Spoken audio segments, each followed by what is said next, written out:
Hey guys, Brad Bodnerchuk here with a brand new podcast. And as always, I'm super excited to be here to chat everything leadership, everything business, and admittedly, a little bit of life as well.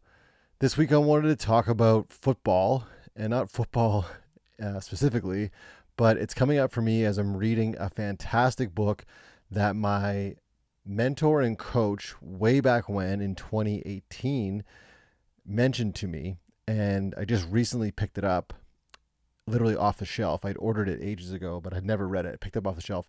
It's The Score Takes Care of Itself by Bill Walsh.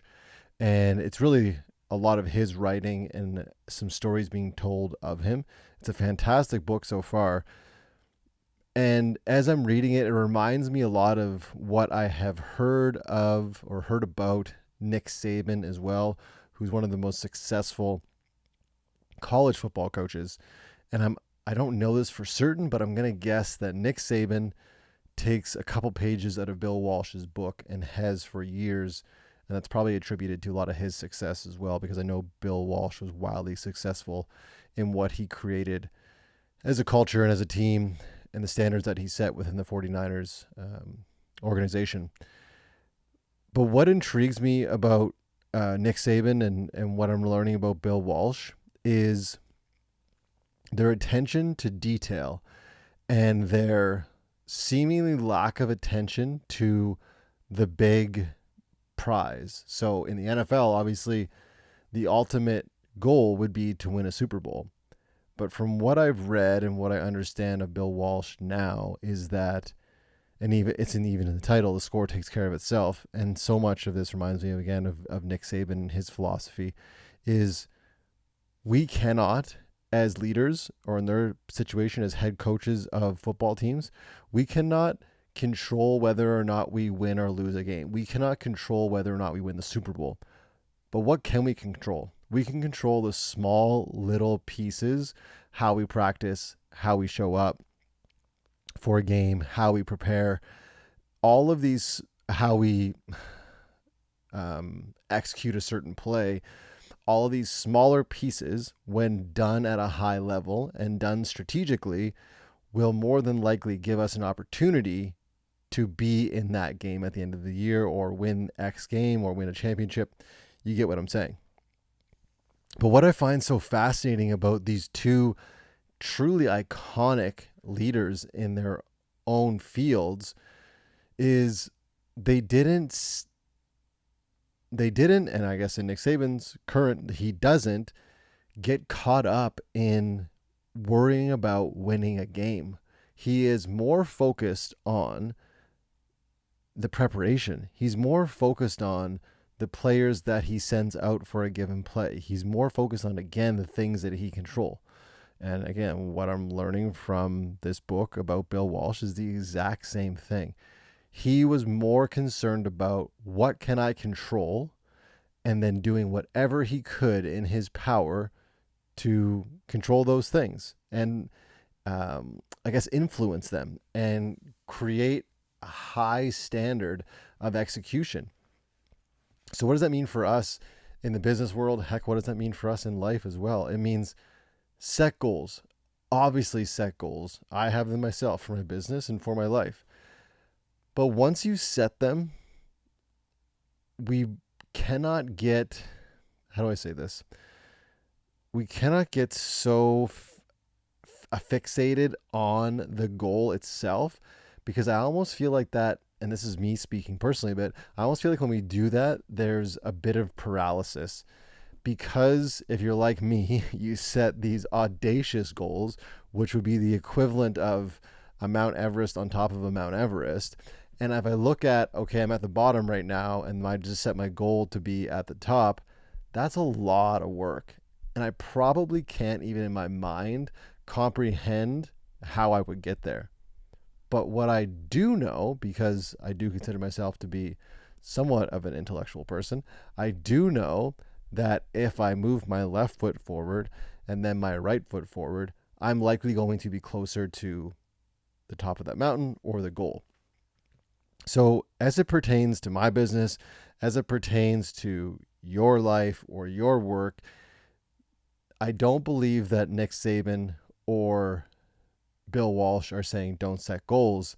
I think what they're saying is, sure, have goals, but once you set it, you really need to focus on what are the key pieces, the key things that you can be doing to give yourself the absolute best shot of achieving that goal by whatever date. And I do believe even Bill Walsh even scrapped the by when date part of setting goals, which I'll be honest, I'm not 100% supportive of, but I haven't read the full book yet, so maybe I'll be enlightened.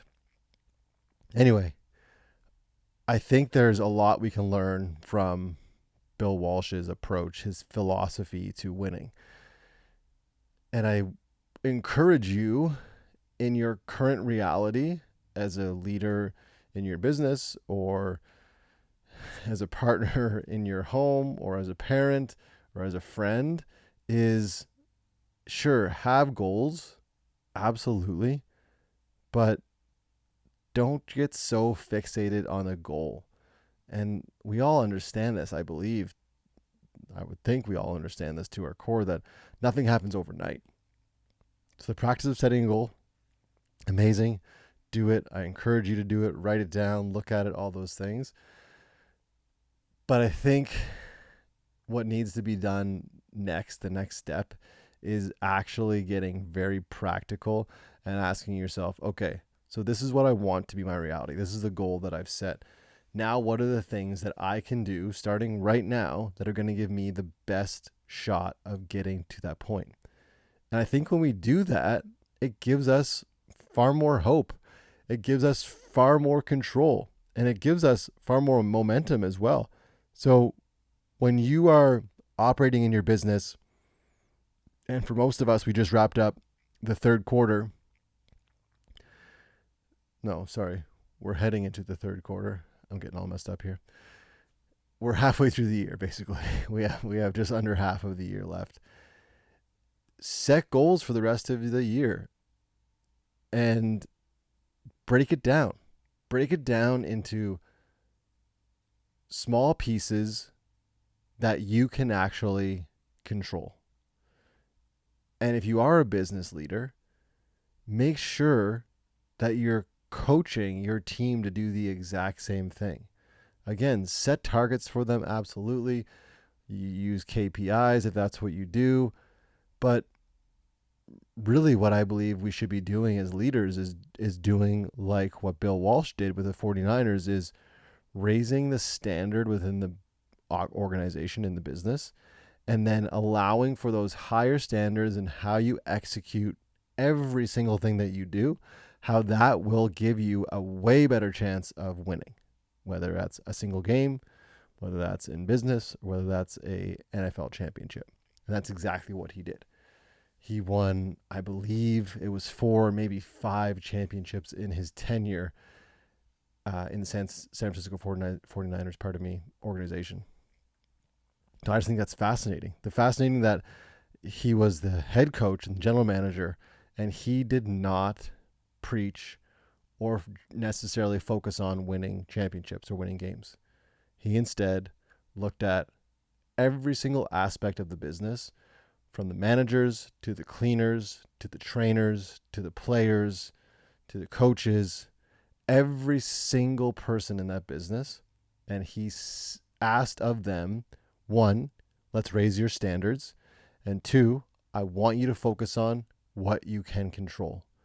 And I want you to show up as best as you possibly can in your role to give us the best shot of being, I'll use this term because I use it all the time, but I love it, a world-class team. That's what he actually ended up facilitating, was an absolute world-class powerhouse of an organization, not just on the field, but behind the scenes as well. So today I wanted to jump on and just discuss this because I think it's really useful for a lot of us to digest. Is, again, have goals, set goals. I'm all about that. I love the idea of writing goals down and revisiting them daily. But the next step for me is breaking those down into the things that you can control and then kind of letting the goal go a bit.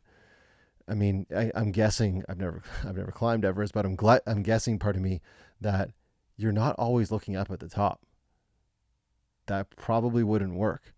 You're going to chunk that goal up of climbing that mountain into small little bits. And then within even those bits, it's those sections you're going to ask yourself, what do I need to do in this section to get me from here to there? And then just worry about the things you can control. Weather, can't control that. Can I anticipate it? Maybe. Okay, so how do I plan for that? And again, it's just this mindset. And that's something that I'm going to be talking more about soon. I really just am so turned on by mindset in business, mindset in life, but especially in business. I think if you're not working on your mindset in your business, you are sleeping on it. It's such an incredible thing that we can be doing as leaders to take time, whether it's through meditation or visualization or breath work, whatever it may be. Like, the mind is such a powerful thing. And I just keep seeing more and more of it come up in regards to effective, impactful leaders spending time on their mindsets. Anyway, I wasn't talking about that. I was talking about climbing Everest, setting goals, but focusing on the things that you can actually control.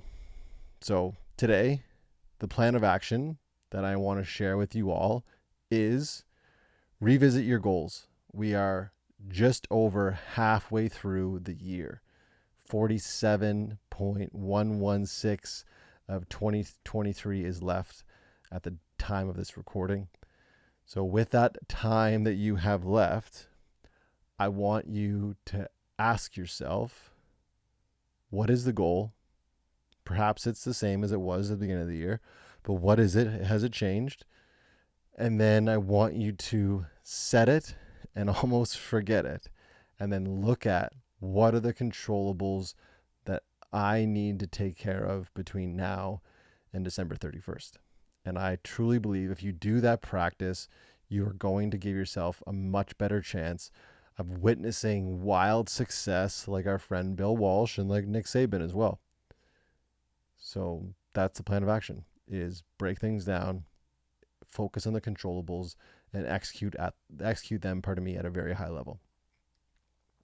Before I let you go, I do want to let you know at the timing of this recording, it is July 13th. It is halfway through the year, and I have decided that I am going to offer 6 more spots to work with me one-on-one for the next 6 months at a 40% discount.